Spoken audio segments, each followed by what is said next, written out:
me that intro. You Gets better every week. Draft Boys are back. Oh man, it's too good. Dude, I'm jamming How are here. you? Full head bopping. Like, woo. Might be a Well, bit I of... can't head bop. Sorry, I can't head bop too much because I got a bit of a hangover from last night. Yeah, well, draft night last night. FPL Draft Boyz draft night. Is this the Hangover app? Is that what we're calling it? Yeah, we should call this the Hangover app for sure. We did play a pretty classic drinking game that just got more and more rules as the draft went on, which was interesting. Yeah, it got ugly. Man picks later and the draft might not have been as educated.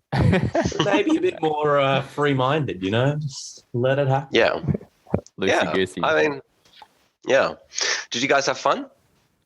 No, I had a great time. It's so stressful but fun. It's like really weird combination of both for me. Like I just like constantly like all those last minute searches and you know all those things, checking injuries before you fucking pick someone. Like those first 5 rounds are real scary. Yeah. It's like make or break seasons with those first 5, eh? Yeah, for sure. Yeah, it also gets scary because a lot of the time as well, just thinking about it, like you group players, but you're not sold on it. Like, hey, if this guy goes, then it's next. Then it's like, it's not always that definitive. So you sometimes like, oh, I'm pretty good. And then you get to your picking like, oh shit, now I'm picking between 3 people. Yeah. Yeah. It's never as easy. All right, boys, what we're doing this week, we're just going to do basically a debrief of how our draft went. A draft deconstruction, if you will. A degustation. Yeah. Oh. So we're just going to run through kind of how the first 5 rounds went in our 7-man league, highlighting any kind of funny or interesting picks and strategies. And then we're going to kind of talk a bit about our teams and how we're feeling about them.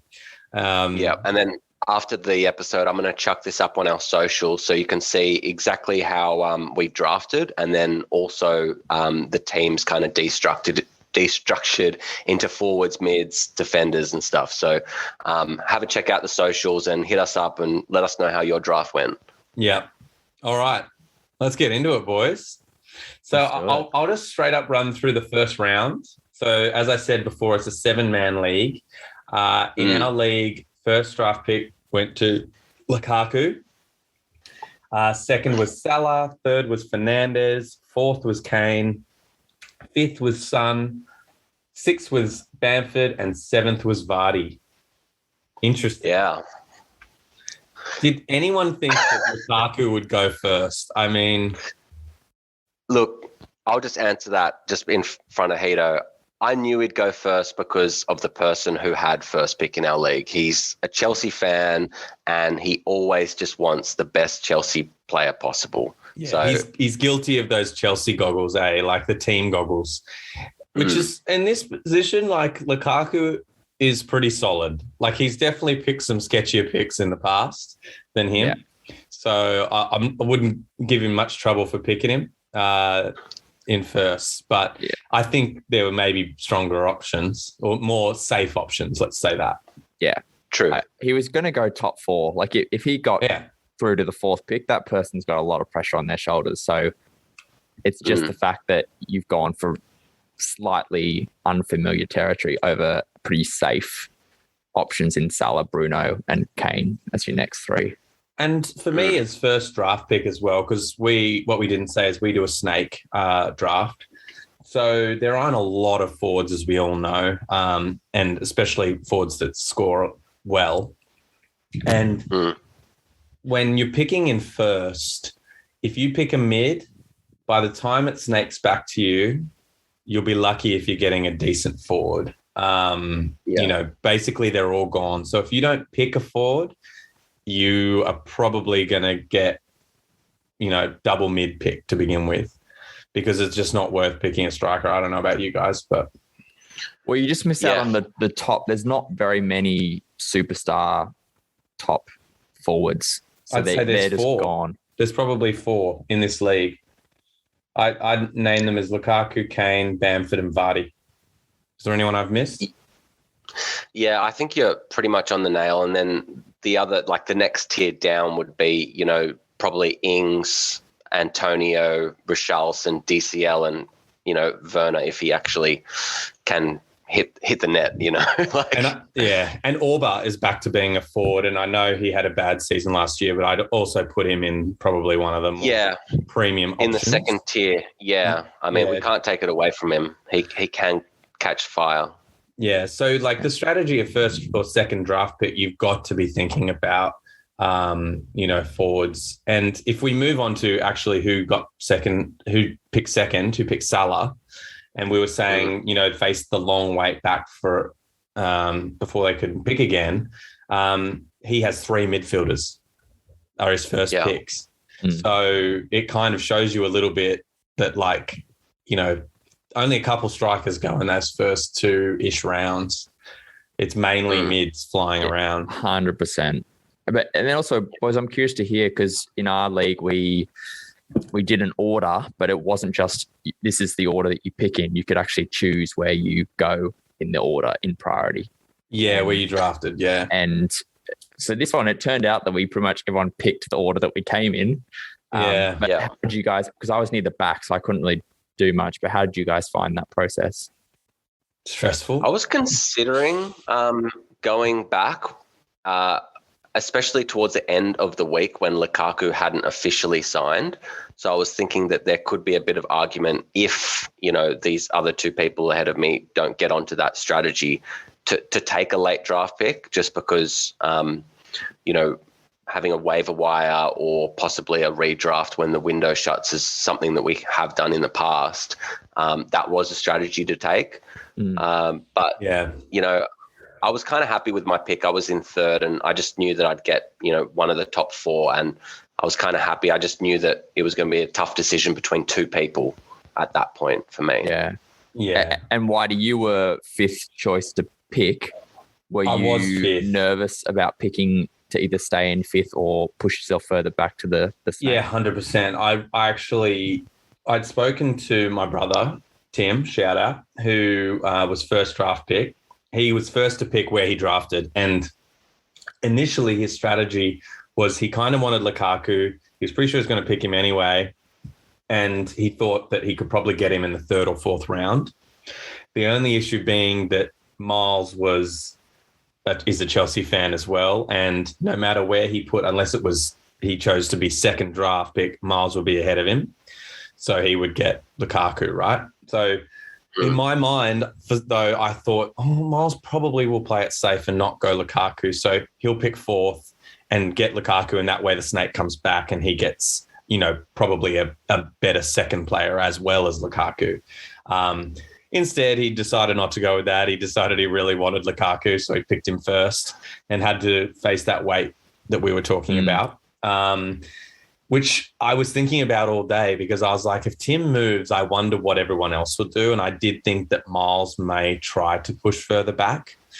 And I just didn't know. I was doing all these mock drafts to try and figure out what I would do in each scenario to see who I would get where. If, say, one of the guys decided to pick after me, would I go further forward or further back? Yeah. But I was fairly certain that I would basically be 5th pick or later. Yeah. So when I was thinking that, I was going through and I was like, the way it worked out, I really thought that KDB was a name that was really hard to ignore in 5th pick. He's typically had, he's had some pretty good seasons. Last year wasn't great, and he's been he's had a lot of injuries. And I really didn't like that idea. It just felt very unsafe. No, disrespect to KDB, but I also did not like the decision. For me, in my mind, it was between Son and KDB or Vardy. Those were the 3 players, and I hated that decision because I did not like turning down KDB because he's KDB, scored 240 points the season before last. Definitely capable of a massive haul, but the fear of injury was huge. Then Son has all these risks involved, and maybe they're positive, maybe they're negative. Maybe Kane leaves and he plays as out of position forward, or maybe Kane stays and he still gets good points, or maybe they're just not a good team because they lose Kane. I don't know. There was a lot of questions. And then Vardy's like, how old's Vardy? 36 now? And we have this conversation. Is he that old? No, he's 30. No. He's 34. No, I think he's 35. 34. Hang on. Siri will tell me. How old is Jamie Vardy? Hey, Siri, how old is Jamie Vardy? Jamie Vardy is 34 years old. Oh, there you go, Milo. He'll be 35 this season. Just trust me, all right? Come on. All right.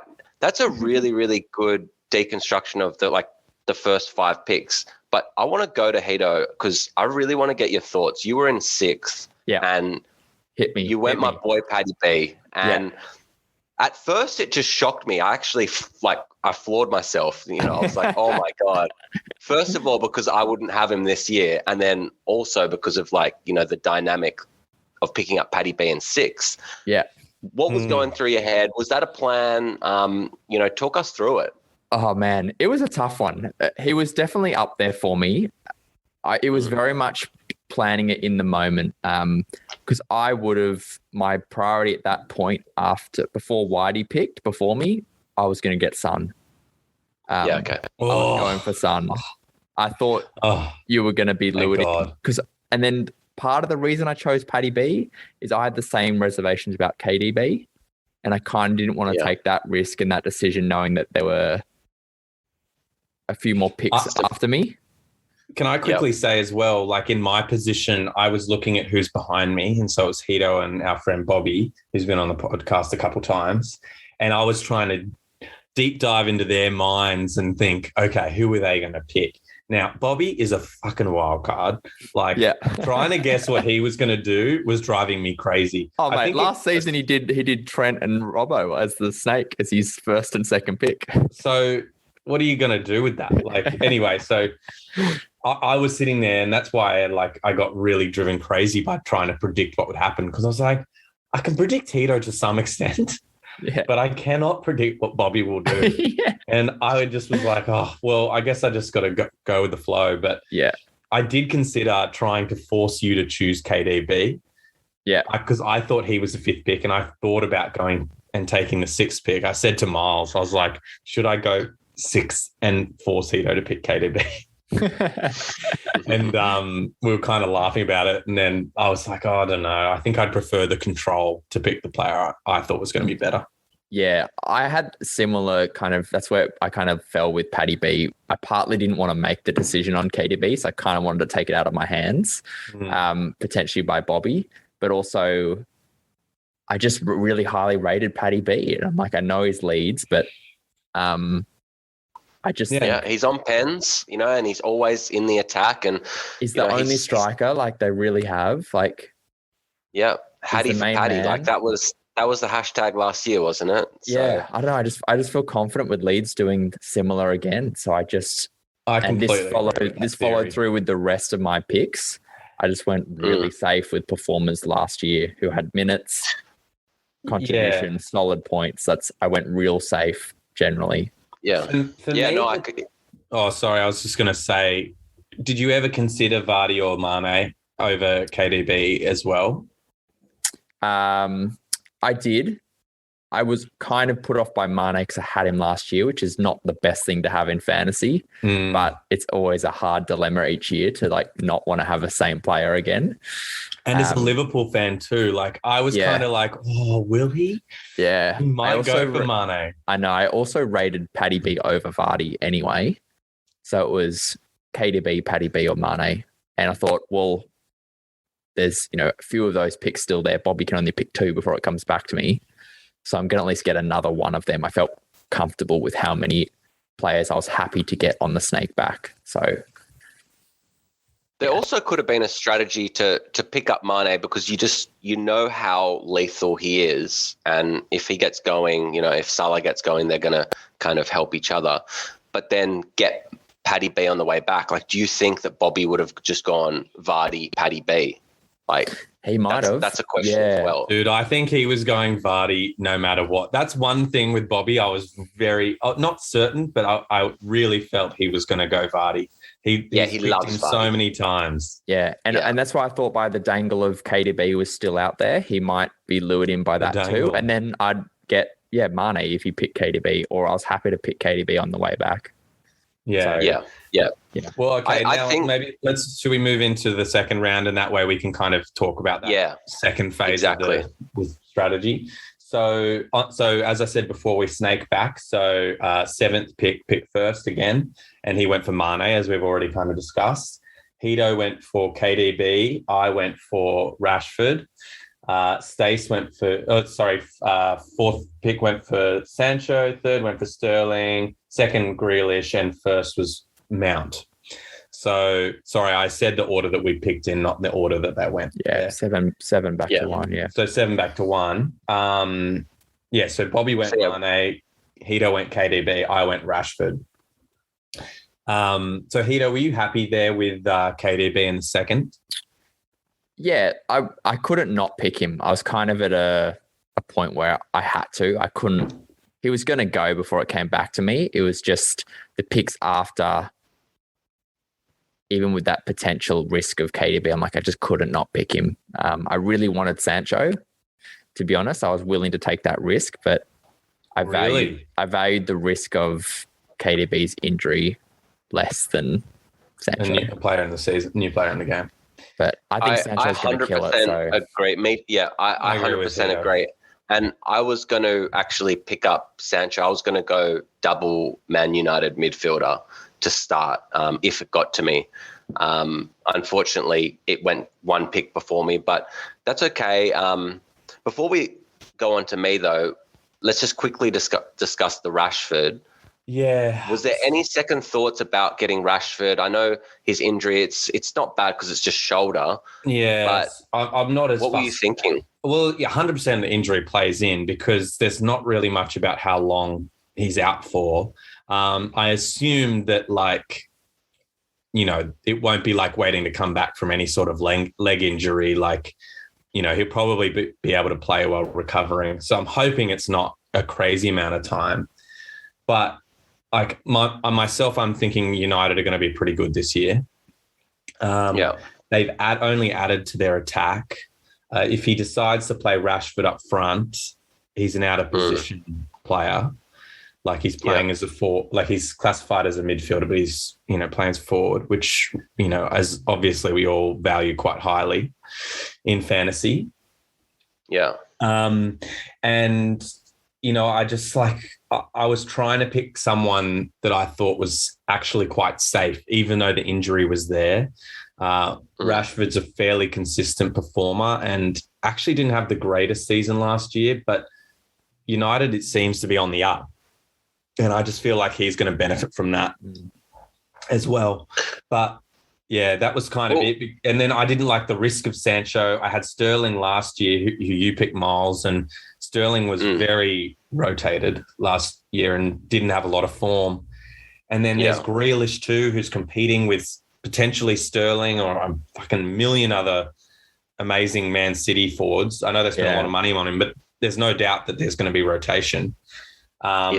It just, to me, seemed like the safest option. Yeah, I like it. And the only one thing that I want to kind of maybe borderline correct you on is I think Rashford had a great season last year. You said that he had an average one, but I think he was like fifth highest mid. Like he got 174, which I think was one of his best totals. So I think it's a great pick. I would have picked him if he did get through to me. Even though I thought it was quite unlikely. Oh, yeah, he did get 174. You're right. Yeah. Yeah, I think it's a killer pick. And I think it was probably between him and Sancho. And, obviously you go safe with Rashford. Sancho goes next. It comes to me and I'm thinking, what do I do? I've got Sterling, Grealish. I could maybe take a risk on Havertz in the second. I've gone with Sterling, and I'll tell you my kind of logic behind it. I know he didn't have the greatest season last year, but Pep really, really likes him. And you gave me so much shit, mate. You gave me so much shit for Sterling last year. I know, but that's because I wanted it. I wanted to put the fear into you. I wanted to maybe get you to trade him and then he'd go on a tear and just so I can have the bants against you. But then I watched every England game in the Euros and he, to me, looked like their best player. And I think that it's a perfect opportunity to continue that run of form. And he's just initiated the new contract talks with City, because there was a few, speculations. Will he stay? Will he go? And it looks like it should be going ahead. Fingers crossed, touch wood. And I thought, I'm just going to take a gamble this year. As we kind of go and deconstruct my team later in the pod, you'll see that my team is very, very high risk. And I thought that I just, put it all on the table and just give myself a chance to go back to back. So I just pray to the fantasy gods that the risks don't pay off. Because if they do, it's a scary team. Me too, man. Yeah. Grealish went next and Mount after that. Yeah. I'm not surprised by you go. Yes. I was just going to say, not too surprised by either of those picks. Yeah, I think all of the players, there's no one out of place there for a first 2 rounds, I think. No, I would agree. You really start seeing names drop off now, which is the spice of round 3 to... Round 3 is always an interesting round, eh? Take us through from 1 to 7 what happened. Well, yeah, round 3, aka the Berahino round, as we like to call it. Yeah, we do. It's famously named after him because might be something else now. Went in the 3rd, but so first picked up Jota in the 3rd. 2nd went Havertz. 3rd was Werner. 4th was Trent Alexander-Arnold. 5th was Ings. That was my pickup. Hito picked up Watkins in 6th, and 7th pick was Dallas. So and you called it. You called it when we were doing our preseason that someone would draft Dallas way too high. Yeah. Before we get to that, let's go from the start. How were you guys thought that everyone kind of went in order from round 3? Any surprises for you guys? Jota. I think Jota was a little early. I don't think it's as bad as some people think overall as a fantasy pick. But I do agree, but I just think it's early. I think there's a better pick for him there. Like, I'm not saying the decisions are easy because you can see by the next 2 picks that the decisions aren't easy because the next 2 picks are Havertz and Werner. And like, there are huge question marks over them now that Lukaku's come. And I'm not saying that one of them isn't going to play or both of them aren't going to play, but there's literally no guarantee. I mean, for me, the only guarantees are that Mount and Lukaku are going to play. Yeah, I agree. And I'm wondering, Havertz doesn't look like he's droppable, but you're right. When we've been speaking, not recording, he's only really played him as, that striker role, and Lukaku's obviously going to fill that position. The reason why I picked up Werner is the best that Werner's looked in a Chelsea team is when he's been out wide, working hard and, creating space. So I was kind of hoping that it would be, Werner, Lukaku, and either Ziyech or Pulisic out wide. Ideally that's how I'd like to see Chelsea. With but maybe where do you Mount. see Mount? Mount behind, just playing that number, But then you have to change formation. 10.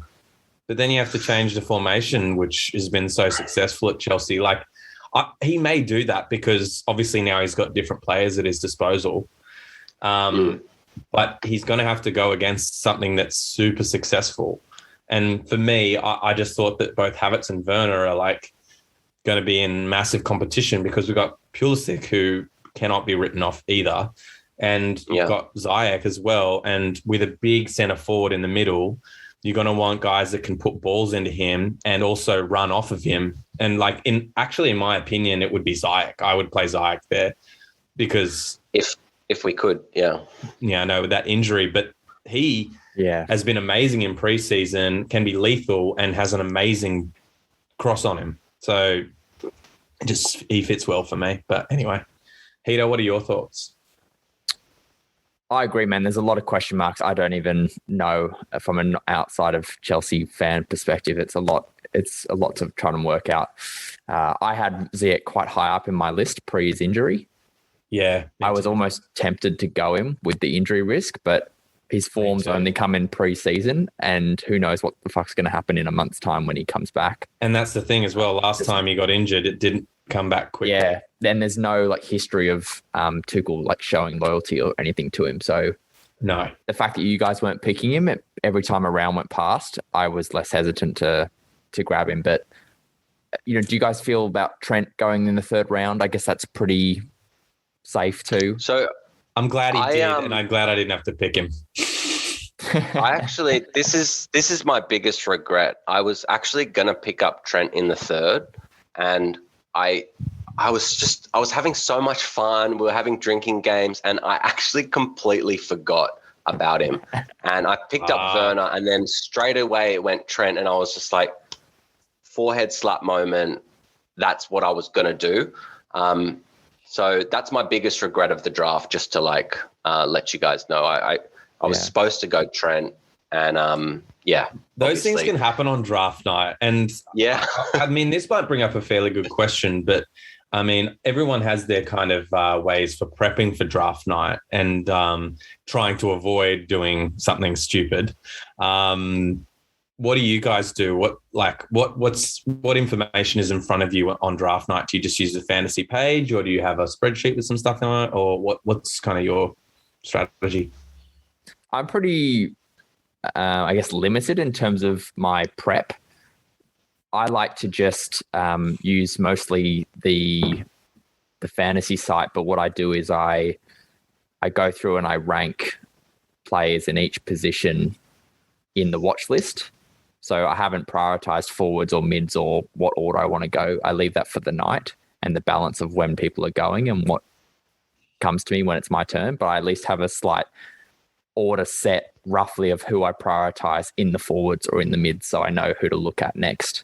And I'm pretty loose. I really like to just do stuff on the night. I don't get too strict in terms of loosey-goosey. Yeah, I'm a bit loosey-goosey. I like to have that flexibility on the night.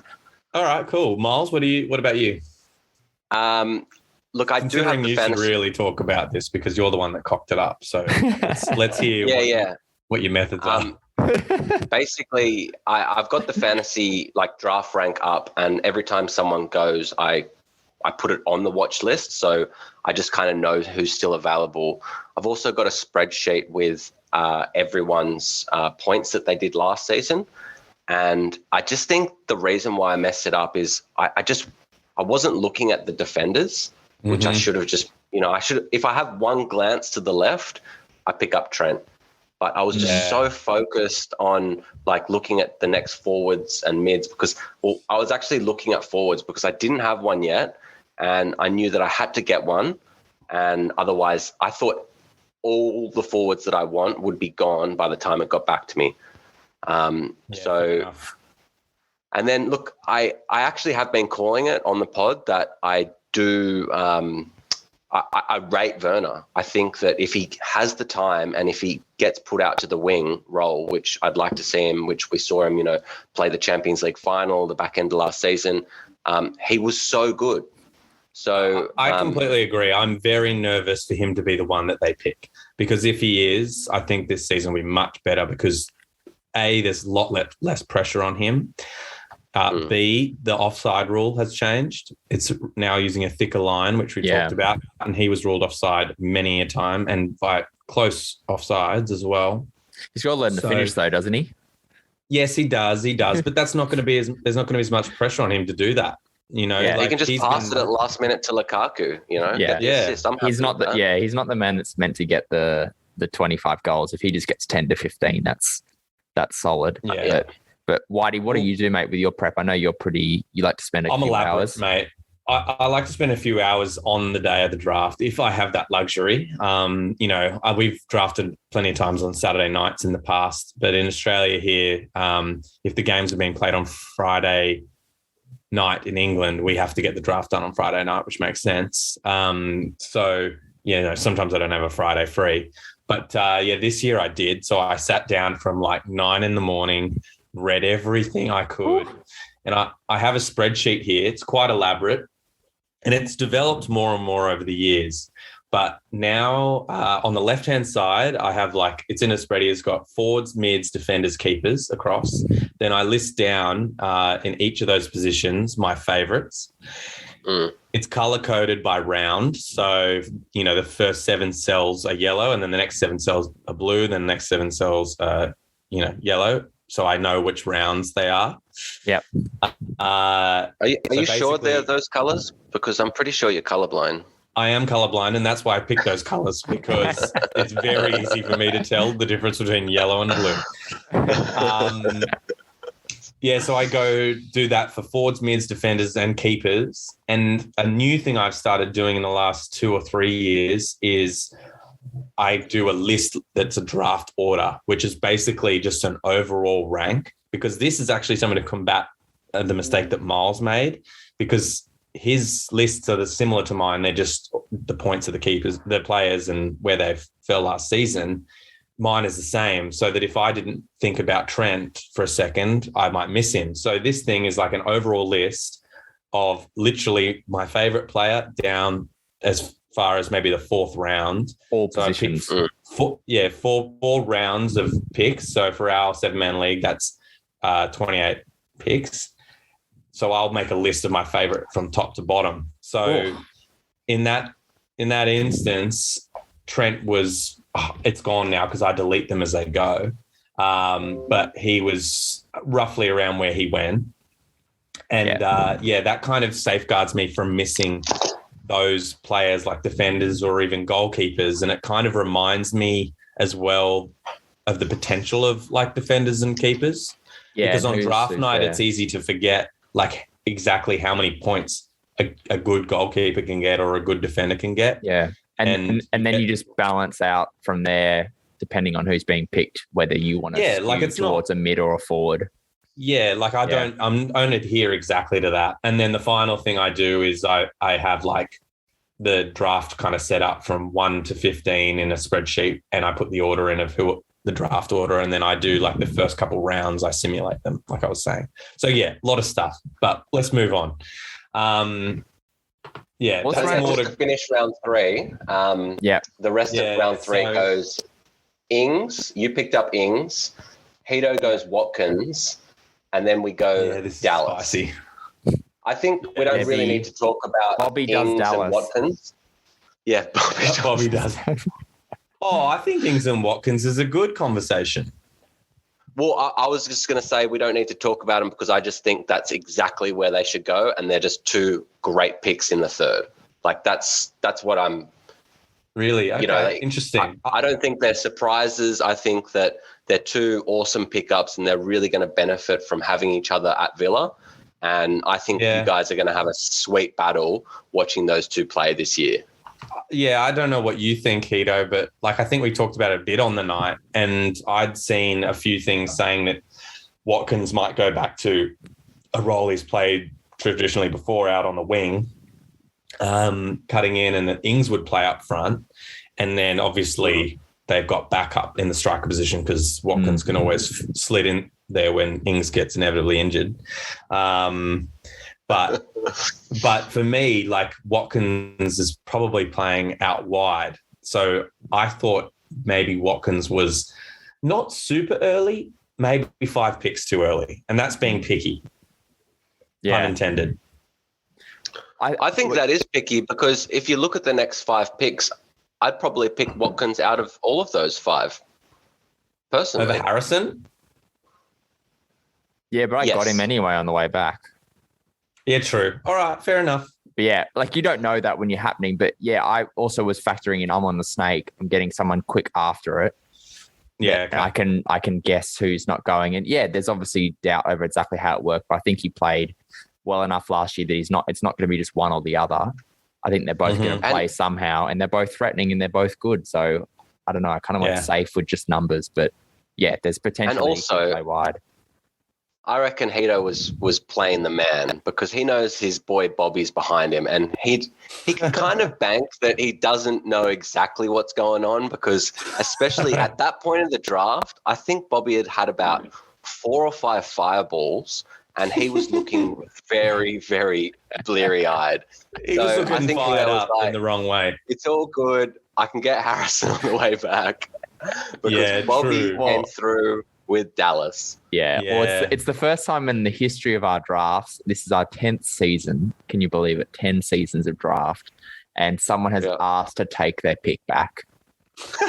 Yeah, that's right. I forgot about that. Well, that was partly my fault because I was stoked that he picked Dallas because, as Miles said before, I said someone is going to pick Dallas early and not realize that he is a mid now because he obviously had a great season last year and, you know, he'll lose a lot of those clean sheet points, and bonus points too. So, so I was like, oh, well, Dallas is actually a benefit to people that pay attention because, I mean, look, if he goes as deep as he needs to, then you grab him. But if he goes early, like he did here with Bobby, who hadn't paid attention, it was pretty funny. And it benefits us because, as Hito said, like he got Harrison on the way back. And I think Bobby's first thing he said when I mentioned that as after he picked him, that he was now no longer a defender, he was like, I want Harrison.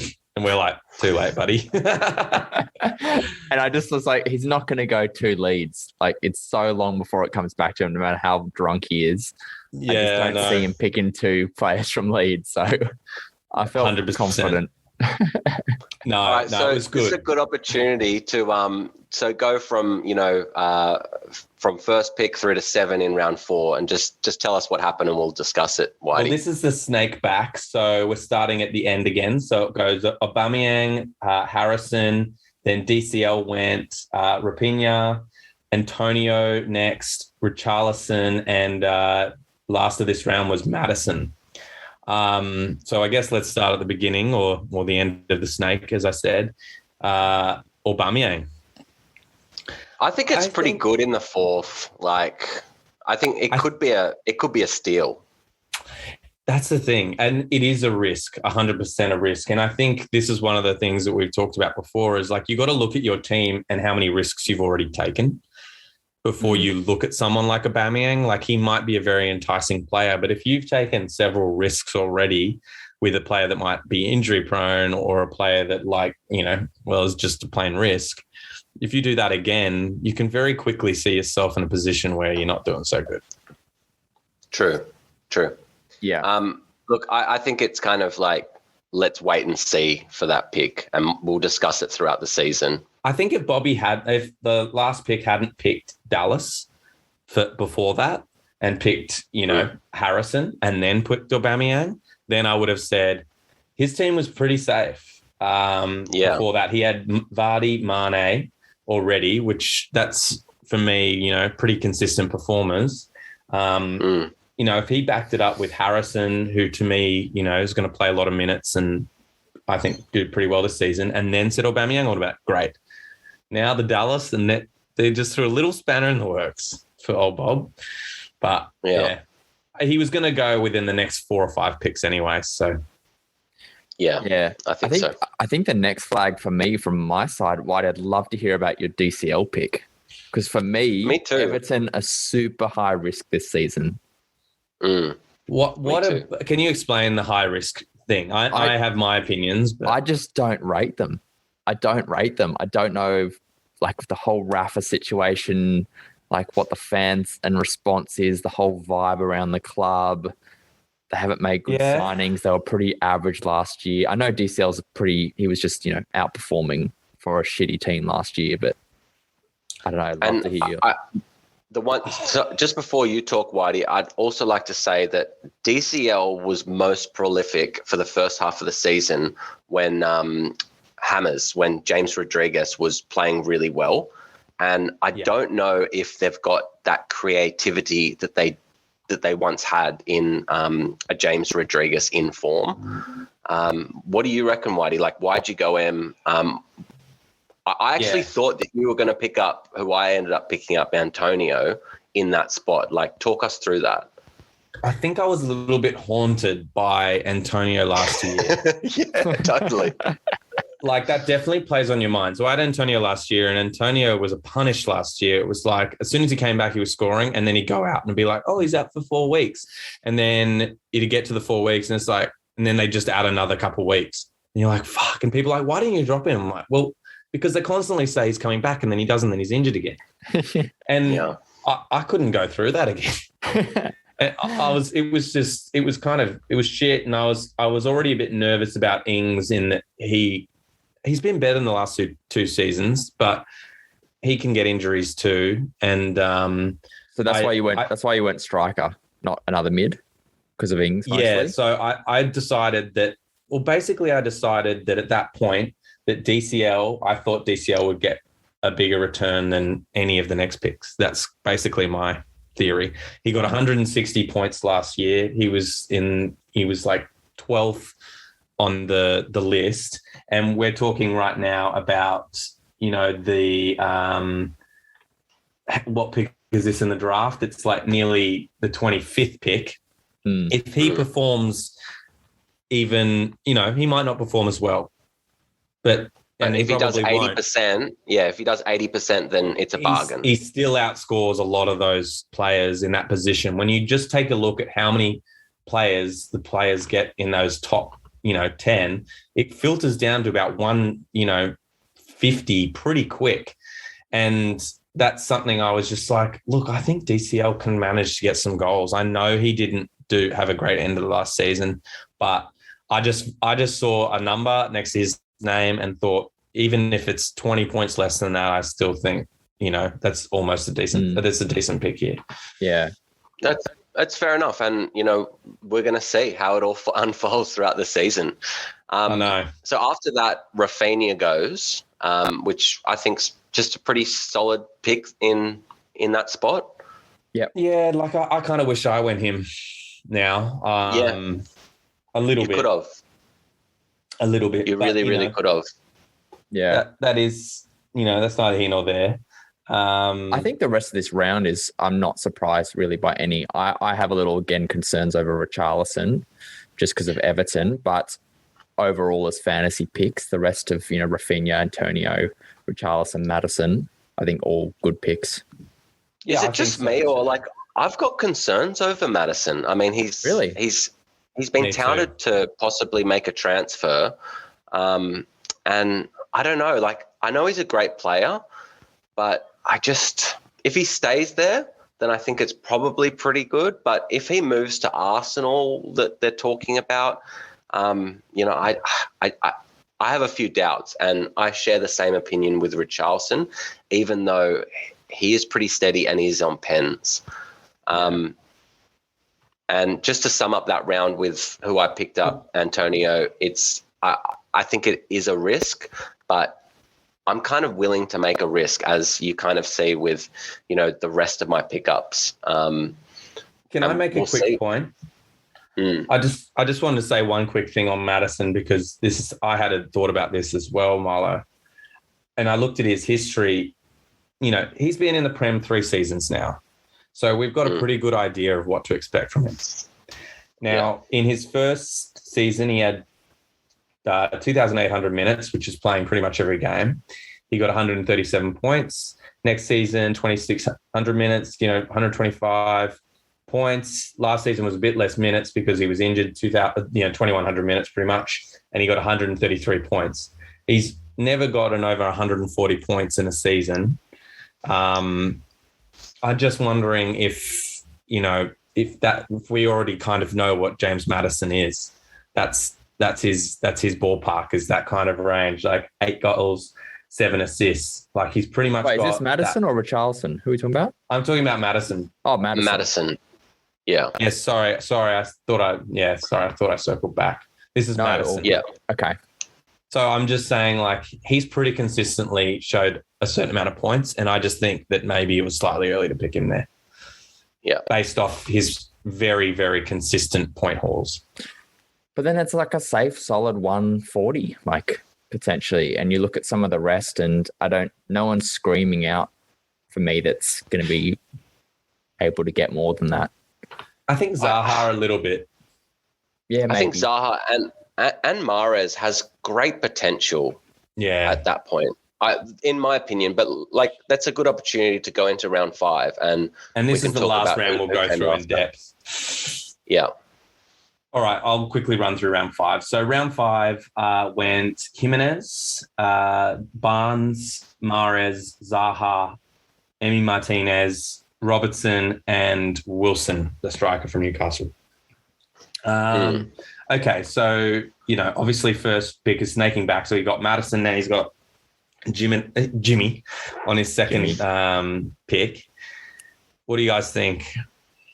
I think that's a scary pick for him. I think that there was definitely, Mahrez and Zaha on the table. Even Wilson, I thought Wilson's a bit of a steal at the end of round 5 personally. We'll get to that. And even Barnes. I mean, he was injured a lot and he scored a lot of points before that. That's true, this is the tough part about draft, like compared to budget, in that, you have to make that call before they've even kicked the ball, whether you think that they're going to stick with Iheanacho, who was amazing at the end of last season, or change their formation and bring Barnes back in and then lose Iheanacho. So, how do you do that? That's where the guessing comes in. And that's why, for me, it's a risk in a way at that pick. But, I mean, depending on your team, by pick 5, you can actually start taking risks. Yeah. But I look at that team that he's got, which is Salah, no risk there. Grealish, who knows how much rotation there'll be, but, fairly solid, but could be rotated. Havertz, we're not absolutely certain as to what they're going to do. Richarlison, we've already said there's question marks over him. And then he goes Barnes.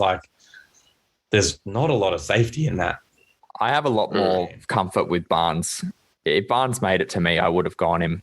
Okay. So can you answer me this? If Barnes and Mahrez, and even if Zaha were available when it got to you in this round, which one of those 3 do you pick? Me? No, or both of you, but I was talking to Hito. Yeah, go ahead. Just because he rated Barnes. I had Barnes listed higher, but it would have been very close for Zaha after, just because of his history. But I don't like Palace at all. But he has proven he's consistent and will get goals on his own. But Mahrez didn't put high, to be honest. Too much question mark. It went against my strategy of kind of safe picks. Oh, minutes. Yeah. Well, Zaha here, I'm just having a quick look at his history. Highest haul ever was 149 points. Has pretty much every season for the last 1, 2, 3, 4, 5 got over 135 points. Lowest in that time has been 120. So he's a fairly consistent performer and in the bracket probably just above Maddison. Yeah. And that's where I want to go to the Mahrez debate. Just while I'm talking, just go back and get the stats on how he's performed in previous seasons. But Mahrez, he didn't play all the minutes last year, and he still got I think he got about 150 from memory. And I'm looking at it now. With KDB, with a few question marks about how many minutes he'll play, Mahrez is on pens, he's on free kicks. Pep's going to want to have a spot kick player in that team, and Mahrez just fits that bill so well. He can cut in so well. He works well with City's dynamic, and I think that he could have potential to put up a really big haul again, like he did that first year at Leicester. If he gets those minutes, dude, he stays fit as well. 240 it was his second year at Leicester, but 240 was his haul. Okay, second year. And then second highest score here is 195 in 2017, which was he at City then? He got nearly 3,000 minutes. So for me, I don't know if that would have been at City. Oh, maybe anyway, not. Is that the? And then in 2018, he got 102 points and had about 1,300 minutes. That was the first year at City. The first year at City. So this is his 4th year at City this season. So 19-20, he got 170 points with 1,900 minutes. And then last year he got 145 points with 1,900 minutes. So he doesn't need many minutes to get a decent haul. So I'd say I agree with you, Miles. He's probably the best of those those three options. But I think it goes Mahrez, Zaha, Barnes. The thing with him, though, is you've got to be resilient throughout the season to keep playing him when he has those moments where he's not starting or he's coming off the bench, maybe not doing anything. Because over the long term, he'll get you the 150, but you're going to have dips because of that starting, and you got to stay, like, have conviction and hold him. All right, should we move on to the last? Oh, sorry. I'll just say that's bad with a player like me because I've got itchy trigger fingers. You know, I make the most transfers out of any player in the league. I think I beat everyone with transfers by about 30 last season. So yeah, it's going to be a tough season for me if he's not getting all the game time. Yeah. Why do you give him such good advice? Just trade him, mate. I'll take him. I know he won't. He won't. He can't hold. He'll fold. Okay. Let's finish off round 5. I got a little interesting here with our first goalkeeper going with me. I went back with Emmy again, Martinez. Mate, you went Robbo. I know I could have not. I meant like you couldn't not pick him. Like, he's just your boy. He is my boy, but I also believe I could have waited a little longer. Yeah. But anyway, that's neither here nor there now. But Robbo, Hito picked Robbo, and then Bobby picked Wilson. So for me, I have got 2 mids, 2 forwards already. I'm looking at that 186 points that Martinez got last year and thinking the only difference is Grealish isn't there, but now they have Buendia, who, you know, we said a lot last year that they lost a lot of games without Grealish. But it's the defense that he got their points from, and that hasn't changed. So no, but still, whenever Grealish wasn't playing, there wasn't quite as much attacking threat, and they did lose more games when Grealish wasn't on the pitch. But I think that Buendia is going to fill that role fairly well. I mean, not the exact way, but they've definitely spent some money this year. I think potentially, I'm hoping enough to accommodate the loss of Grealish, and hopefully enough to maintain, that haul from Martinez. But we'll see. Maybe I could have waited a bit longer, and that's the nature of goalkeepers and defenders in draft. You know, they probably should go earlier based on the amount of points they had. If everyone just picked based off how many points the defenders and goalkeepers would get, then Martinez probably should have gone earlier. But because people tend to wait on defenders and goalkeepers, you can kind of wait, but it's how long can you wait? Yeah, well, it was then 4 more rounds before another keeper was picked. Yeah, so for me, I'm like, shit, probably should have waited a little longer, but you don't know though, like, because if he was a standout performer last year, if he was free, someone might have jumped on him 1 round later, 2 rounds later. You don't know. So I liked him. It was a good point haul. He was in my team every week, and he played so well in the Copa. So, you know, I think, worth backing. Hito, Robbo, are you interested in injuries there, or, you know, are you worried about injury? Nah, mate, he'll only be out for like a month or something, and he's just so good and, you know, consistent. I think even if he misses, 4 or 5 games, he's safe. And Liverpool has good backup this year for their defenders if anything goes wrong like last year. Exactly. And I got I had it as part of my strategy. I'm lucky it got this late in it, but I picked up the left back Tsimikas as the backup for Liverpool to cover whilst Robbo's out. So I've got Liverpool defence for the season. Okay, so I think we already kind of discussed Wilson. We said potentially it was lucky that Bobby even got him there, that he should have maybe gone a bit earlier. He's on pens. If he can stay fit, even though he's at Newcastle, he could get a decent haul. But yeah, I think that's pretty much the first 5 rounds covered pretty well. Do you guys want to kind of talk about how your draft went, past that, and just how you feel about your team and the balance and all that?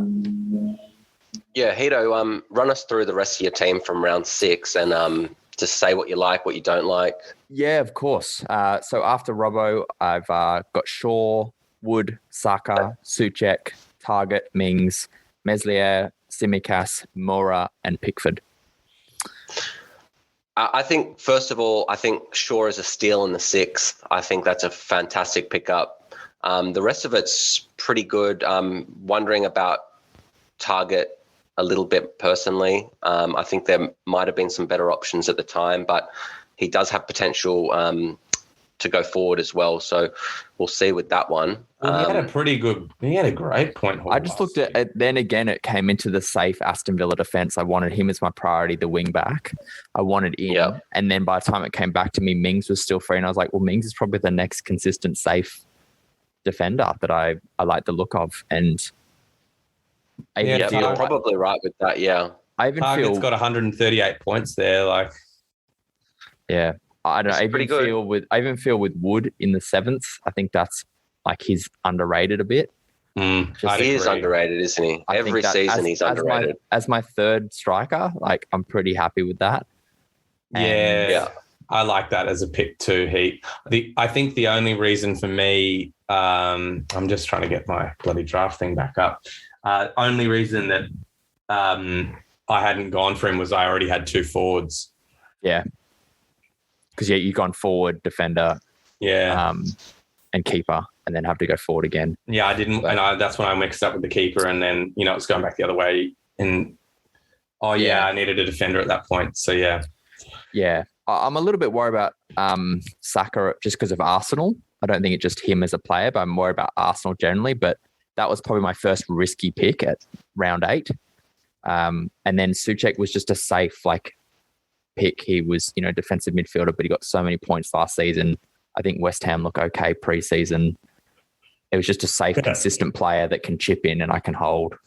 He went late. He got a great haul last year. And I think even at the end of the season before that, he had a pretty good run of form too. So it's a little bit proven over 2 seasons.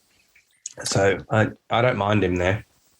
Yeah, and just to finish up on, just to say, I think picking up Lucas Moura in the 14th round is possibly a massive steal. I actually was going to pick him up as my last midfielder. I didn't think anyone would jump on him, and I think that if they don't sign anyone and Kane goes, that Lucas Moura can play up top, which we've seen in the past. So I think that has potential to flourish as well. Dude, I was devastated. I love Whitey's face then when Marlo was talking. Mate, I was sitting there thinking, I'll grab Moura. I like him as a 5th mid. Again, exact same strategy as you, Hito, and I'm obviously the pick after you on that snake back. And he was still available, and I was like, I've played this perfectly. He just has to make one more pick. The mids got a little bit shaky after that, really. Yeah. There was not a lot available. And, when you picked up Moura, I was fucking swearing under my breath because my option then got left with a new player to the league who could do decently, but, it wasn't. Yeah, it wasn't what I would have gone for. So, yeah. I'll get to that when it's my turn. But, that gutted me. I was like, fuck you, Hito. I love to hear that, mate. I love to hear it. Yeah, I pretty much just went that off pre-season form. I was like, it's my 5th mid. Yeah. We'll see. Yeah. Yeah. Well, how about one of you boys? Go ahead, Miles. Well, I guess actually, sorry, before I jump over, I'm just going to say my one kind of standout regret is I wish I had a Chelsea player. And that's really hard to do. And I would have liked somehow more Man U, but I don't know how I would have got it. But yeah. I guess it's just Sancho. You could have picked up Sancho, couldn't you? Yeah. Oh, wait, KDB. Nah, it was the KDB that we discussed. Yeah. You're right. It was very hard for you to get it, Man U. But, you've got Luke Shaw, and I think he's going to go really well. And Chelsea players just disappeared. They just never fell to me. And then it was all risky Chelsea players. So, I would have had to go, I don't know. So that's my only 2 pull-ups. I think Chelsea and Man U are going to look really good this year. Yeah. Yeah. And do you want to take the toughest teams to pick players from? Yeah. Yeah. Do you want to take us through the rest of your team, Whitey, or you want me to go? I'll go. Okay, I'll go. Okay, so obviously I picked Son, Rashford, Ings, DCL, Martinez that we already went through. Then I picked up Reece James, Foden, Ivan Toney, Azpilicueta, Smith Rowe, Pereira at Leicester, Reguilon at Tottenham, and Matt Ritchie, who's now out of position. Leon Bailey, who's the new signing we were talking about from Aston Villa. I wanted Mora. And then I got the old Bachmann. She's so high. The Austrian tank. Oh, mate. Well, I'll get to him. I'll start somewhere near the top. I think, sixth pick was, I didn't call him James, Reece James. And I'm pretty happy with that. Like, you don't seem to be stoked on that, but I just needed Chelsea.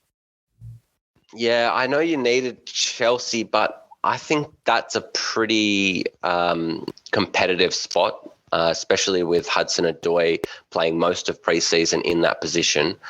Reece James was at the Euros. He's back late. We'll see. But Reece James has such an amazing cross on him. Like, he's honestly, I think, one of the best crosses of the ball in our team. And we just signed McCarthy. Yeah. So my thinking was, okay, well, now we've got this amazing centre forward, and he's probably going to be used as very much an attacking outlet. And we saw last season that, even in fixtures where he might want to match someone who's quicker in the opposition's attack, he puts Reece James as the third centre back on the right. And he does, yeah.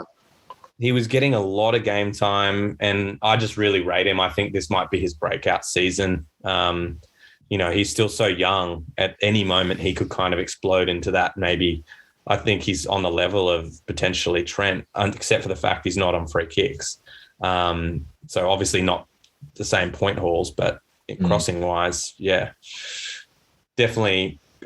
For me, he just seemed like a good option. Then I went Foden, which felt like I was going more for the name than the pick at that point. I thought about other names like Buendia, but I already had Ings, so I didn't want to go too Aston Villa focused. And I also, one of my tactics in draft is to pick players from teams I think will win the league.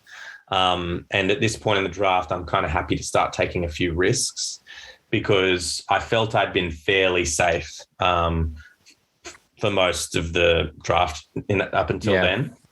And Foden, I'll just say, been amazing. I'll just say with that Foden pick, I know he's injured at the moment, but in draft, just by owning that player is so valuable. And it's a player that you don't need to worry about right now. So it actually frees you up to play the rest of your team. So you can just have him on your bench and you know that he's going to come back and you know that he's going to be part of that Man City attack at some point.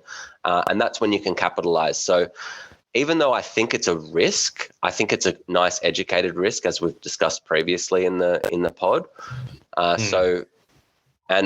don't want to steal your thunder, but after watching Brentford this morning, I think Toney in the 8th is going to be an awesome pick for you. I'm really hoping he's a Paddy B. Great. Yeah. I'm really hoping. I mean, look, that's a huge call because Paddy B had an amazing season and he's on pens. I actually don't know who's on pens at Brentford. Tony. Yeah, Tony's on him. Oh, fuck yes. 11 of his 31 goals last season were for pens. So, okay, and I can see why, because they're very exciting. I had heard a lot about their goal scoring and I'd heard about a lot of the similarities drawn with Leeds, their kind of work rate and winning the ball high up the pitch and all that kind of thing. And I saw his goal scoring record and just thought, fuck, like I'd be stupid not to take that risk. And I thought I couldn't believe that Miles hadn't grabbed him because I thought that Miles would be excited about him. Yeah, it was my next usually pick. The kind of punt you take around then. Like this is where we start punting a little. So yeah, I just thought, fuck, I got to jump on it. And I'm super forward heavy this season. But it's, to me, my forward line is looking pretty strong, I guess, as long as, Ings can stay healthy and fits in at Aston Villa and DCL doesn't go too far down the drain pipe. But I'm really, really excited. And I'll say quickly, when I saw 2-0 this morning, you know, as we all say, the first thing you see is the score, and then you go to see who scored them. I'm like, 2-0. Oh, yes, straight in. And then I looked like, fuck. Tony. And at that point, there was still half an hour left of the game. So I watched. Yeah. But Arsenal were pressing pretty hard at that point. And, you know, they were kind of playing defensively. But I was super impressed with them. Okay. We'll quickly go through a few others. Azpilicueta, I think that he will play most of the season at that right side of the centre backs. I did enjoy when you picked him last night. You kind of semi-forgot you had James already, and then your face when someone's like, "Oh, double Chelsea," you're like, "What?" I know, and I haven't had Chelsea players for the last 2 years, so I was like, I do want to have a couple. So we've been getting so many clean sheets. The record under Tuchel was amazing. Azpilicueta is the captain. I just think, you know, for the most part, he's going to play a pretty decent role in that Chelsea defense. So it's probably maybe his last real big season in that position, because I think there's chat of them trying to sign others. Sorry, that's my phone going. But yeah, look, at this point, I just wanted a Chelsea player, and it's far enough down that I could get it. So Smith Rowe, don't love that pick. Hate it even more after fucking watching that game this morning. I just, there's something that doesn't excite me about him. I feel like maybe he was the right person to pick at that point, but I just hate Arsenal. Then I went Pereira, Leicester, what do you guys think about that? I was kind of surprised. I think that's good. He was in my range I was nearly going for him. So I was kind of surprised I got him there. Yeah. Then I got Reguilon, who I've read a fair bit about, that, you know, I think he might benefit a fair bit from Nuno's style of play if he does revert back to, you know, his typical playing style that he played at Wolves. Yeah. He could be very, very high up the pitch for a lot of it. Richie, we've already discussed, he was classified as a midfielder last season. Now he's a defender again. Are you sure? I think he was a defender last year. Or did I cook that? I'm pretty sure he was a defender last year. Well, I'll look that up while Miles is going through his stuff. But yeah, well, for me, I thought he was out of position, but maybe I've gone the wrong. Maybe he's the negative player. I think he's become like a left back.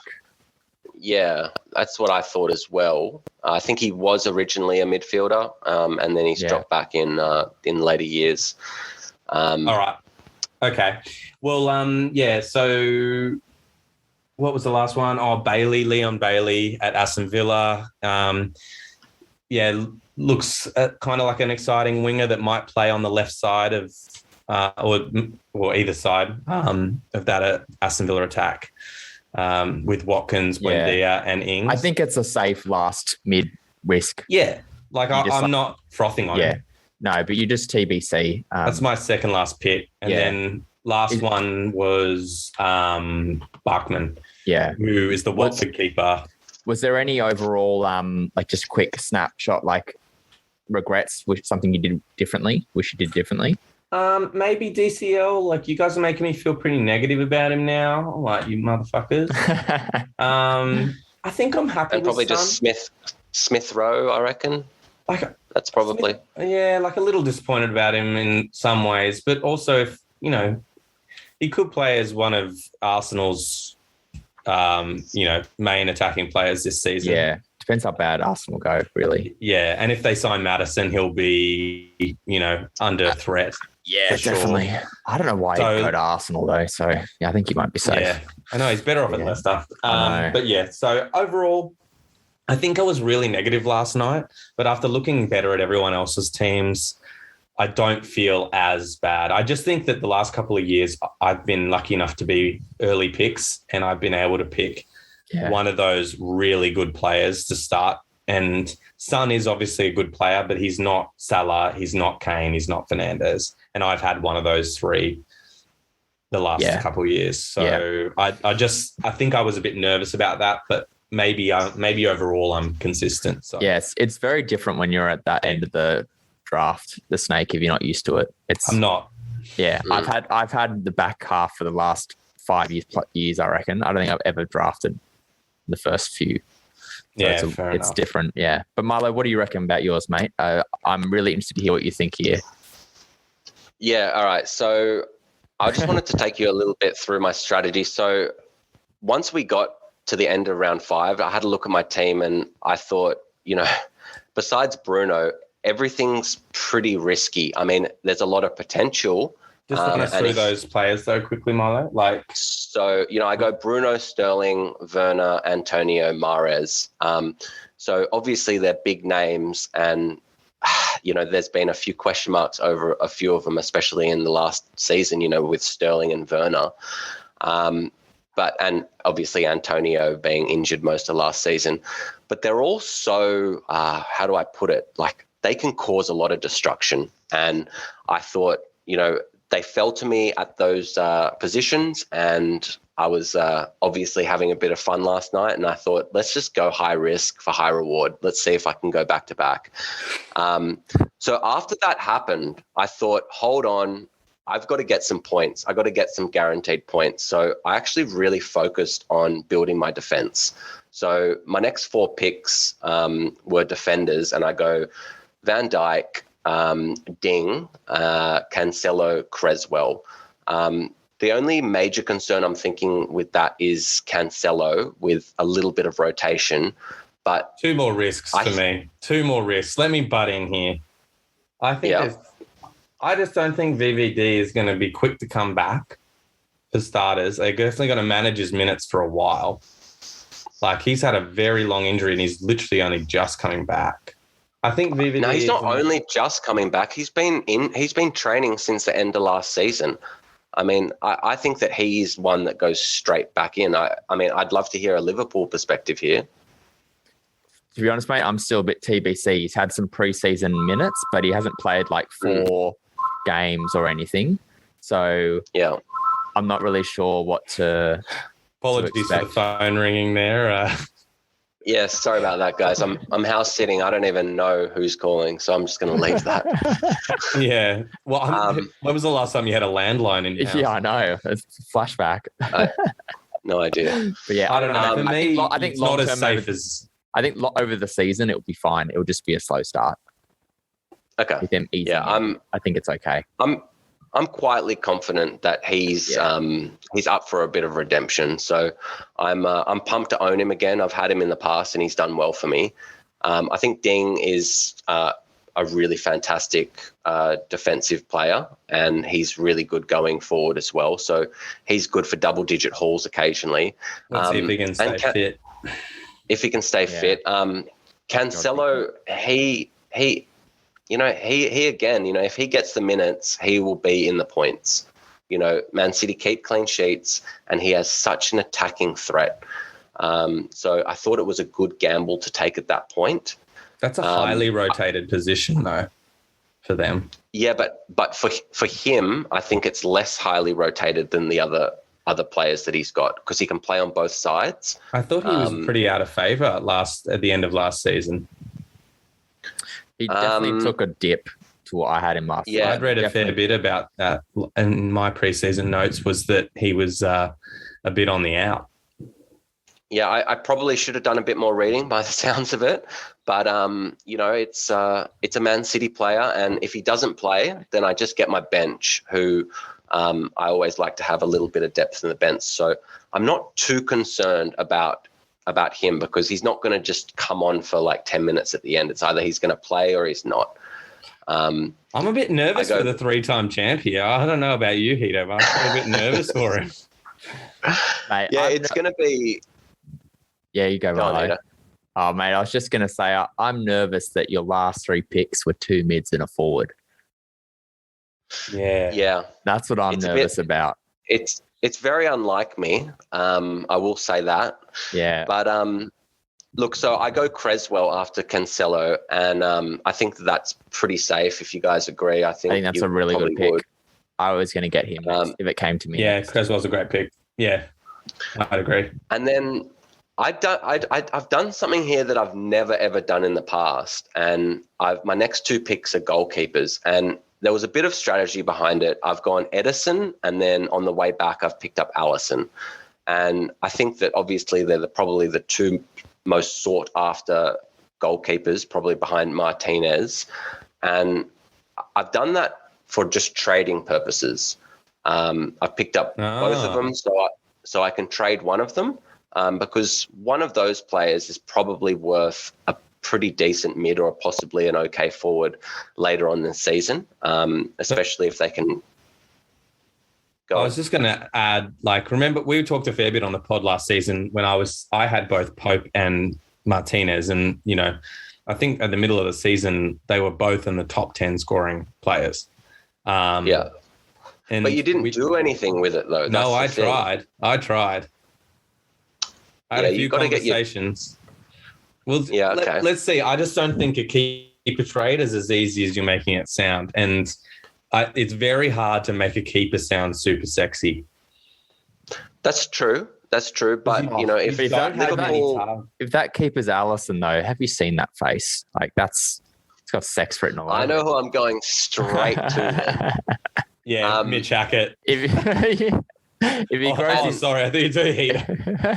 If he grows his beard back out, get me a fan. And as well as the trade potential, it was actually a blocking transfer. A pickup. So it was I prefer to have one of those points on my bench instead of someone else's team. So that was another strategy behind the double premium goalkeeper pickup at that point. And then the rest of my draft, I mean, it's just super high risk. I mean, it's Rudiger, which I've got to talk about a bit later because I did a bit of late night tinkering last night. So I go Rudiger, Gundogan, Cavani, and Sarr to round up. And I just really wasn't happy with a few of them after the draft. So what I did was I took out Cavani for Martial because I've been doing a bit of reading and it seems like he's going to play at least the first couple of games. I don't know if it's that they want to try and, sell him. So they want to play him, maybe goes well, gets that 50 million price tag that they're asking for. But I thought that with the Man United attack, Martial could find a little bit of that old form that we know that he's got it in him. So I did that late night. I picked up Ben Rama for Sarr because I've been doing a lot of reading. He's had an awesome preseason. And I thought if he goes ballistic this week against, I think they're playing Newcastle, he would be probably first in the waiver wire next week. It's a little bit of a risk because I know that Sarr could turn it on as well. But after, about an hour reading of Benrahma, he was available. I thought I had to pick him up just to own him. He was, for me, my last mid decision was between Mora and Benrahma to take the risk on either one of them. So, he's looked good in preseason. And then, I think I'm just surprised how late you left some of those picks. That's all.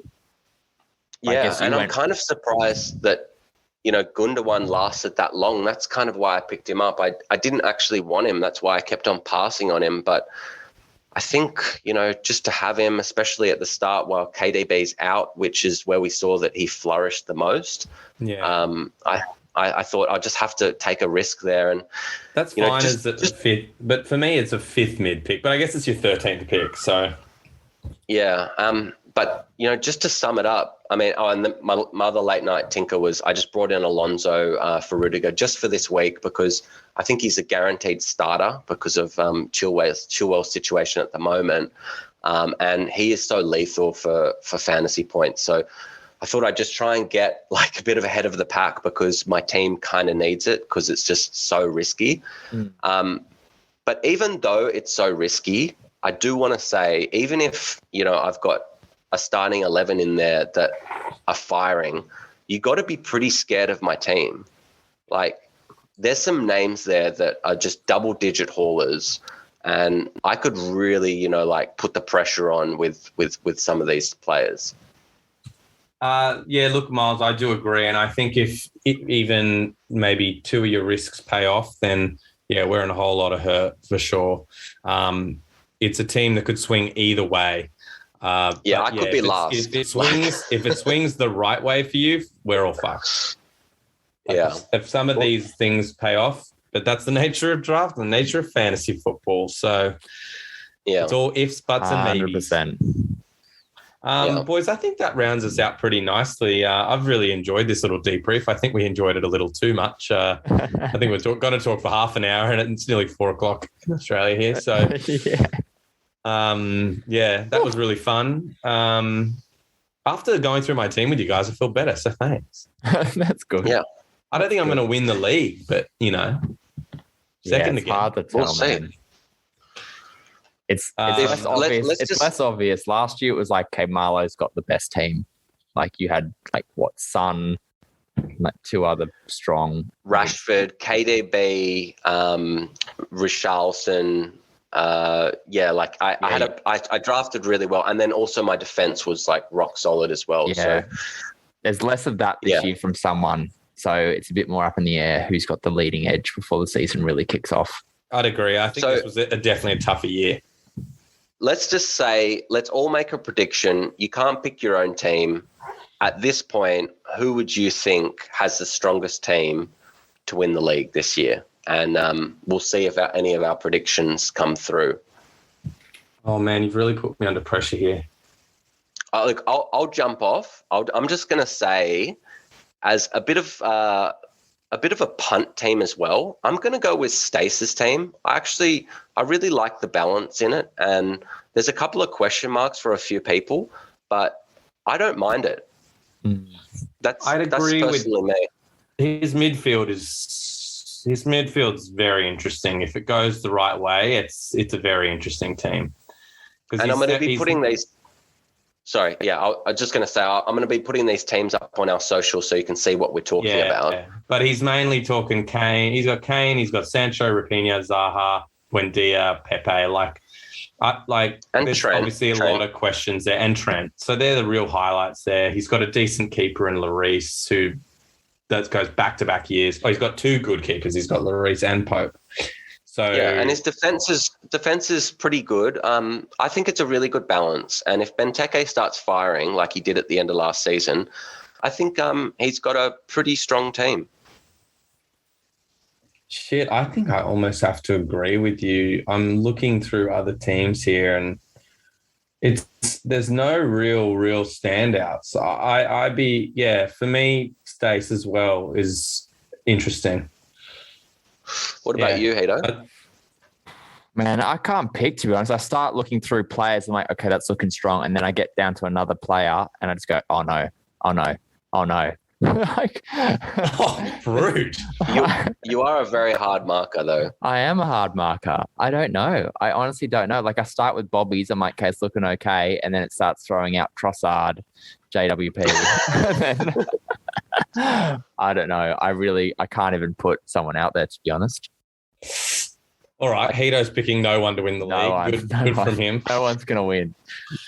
I'll just keep the trophy for another year then. I think the team that will win will have a bunch of changes made to it from what it looks like now. Yeah. Well, we all saw how different our teams were at the end of last year to, how they started. So, all right, boys, that was really fun. I hope we didn't bore anyone. That's very specific information to us, but we do love a debrief and we're happy to share it with everyone.